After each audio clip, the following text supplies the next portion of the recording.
আসসালামু আলাইকুম দর্শক, গুরুত্বপূর্ণ একটি খবরে বলা হয়েছে যে জামায়াতের কার্যালয়ে আগুন নেভাতে গিয়ে কোরআন শরীফ দেখেননি, দাবি ফায়ার সার্ভিসের। পাবনায় আটগড়িয়া উপজেলা জামায়াতের কার্যালয়ে আগুন দেওয়ার ঘটনায় পোড়া কোরআন নিয়ে বিক্ষোভের ঘটনায় এবার নতুন মোড় দিয়েছেন। ঘটনার পর পোড়া কোরআন শরীফ নিয়ে বিক্ষোভ হলেও fire service station leader Mustafizur Rahman দাবি করেছেন আগুনে নিভানোর সময় জামায়াতের কার্যালয়ে কোরআন শরীফ দেখেননি তারা। ফেসবুকে প্রকাশিত ভিডিওতে আটগড়িয়া ফায়ার সার্ভিস স্টেশনের লিডার মুস্তাফিজুর রহমান বলেছেন, গত 15 মে সন্ধ্যা 7টা 5 মিনিটে অগ্নিকাণ্ডের মেসেজ পাওয়ার সঙ্গে সঙ্গে স্থানীয় প্রশাসনের সহযোগিতায় আমি ঘটনাস্থলে পৌঁছাই। ঘটনাস্থলে পৌঁছার পর আমি দোতলায় আগুন দেখতে পাই। ওখানে প্রচন্ড ধোঁয়া ছিল, 2টা রুমের চেয়ার টেবিল উপরে আগুন ছিল।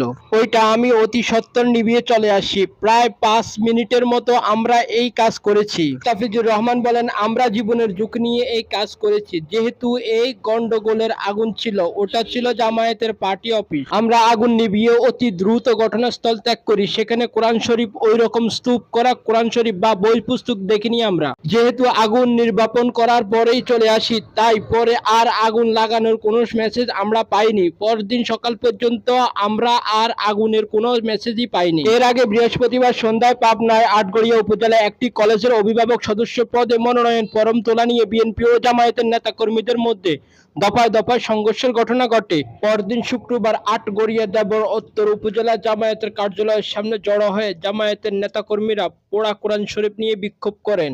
এ সময় জেলা জামায়াতের আমির অধ্যাপক আবু তালেব বলেন, অভিযোগ করেন উপজেলা বিএনপির চাঁদাবাজ ও দখলবাজ সন্ত্রাসীরা শুধু জামায়াতের কার্যালয়ে পোড়ায়নি, তারা ইসরায়েলের কায়দায় বর্বর হামলা চালিয়ে পবিত্র কোরআন ও হাদিস সহ বিভিন্ন ইসলামী বই পুস্তক পুড়িয়েছেন। এই ঘটনার সবশেষ শনিবার বেলা 11টার দিকে আটগড়িয়া উপজেলার স্বাস্থ্য কমপ্লেক্সে চিকিৎসাধীন বিএনপির নেতাকর্মীদের দেখতে গিয়ে হুঁশিয়ারি দেন বিএনপির চেয়ারপারসনের উপদেষ্টা ও জেলা বিএনপির আহ্বায়ক হাবিবুর রহমান।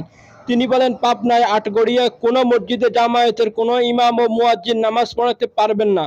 মুহূর্তেই তার ভিডিওটি সামাজিক যোগাযোগ মাধ্যমে ছড়িয়ে পড়ে। হাবিবের এই বক্তব্যের পরেই দেশ জুড়ে সমালোচনার সৃষ্টি হয়। আটগড়িয়া, ঈশ্বরদী উপজেলা ও জেলা সদরে জামায়াত বিএনপির মধ্যে চাপা উত্তেজনা বিরাজ করছে। এমন পরিস্থিতির মাঝে আটগড়িয়া ফায়ার সার্ভিসের লিডার মুস্তাফিজুর রহমানের বক্তব্য নতুন মোড় নিল সেদিনের ঘটনার। এই বিষয়ে জেলা জামায়াতের আমির অধ্যাপক আবু তালেব মন্ডল গণমাধ্যমকে বলেন, ওই দলের বড় নেতা কি বলেছিলেন জামায়াতের অফিসে আগুন লাগেনি? এখন কি হলো? ফায়ার সার্ভিসের কর্মীরা বলেছেন তারা গিয়ে আগুন নিভিয়েছেন। আর কোরআন শরীফ না থাকার যে বিষয়টি ফায়ার সার্ভিসের লিডার মুস্তাফিজুর রহমান বলেছেন, তাকে আসল চাপ দিয়ে মিথ্যা কথা বলানো হয়েছে।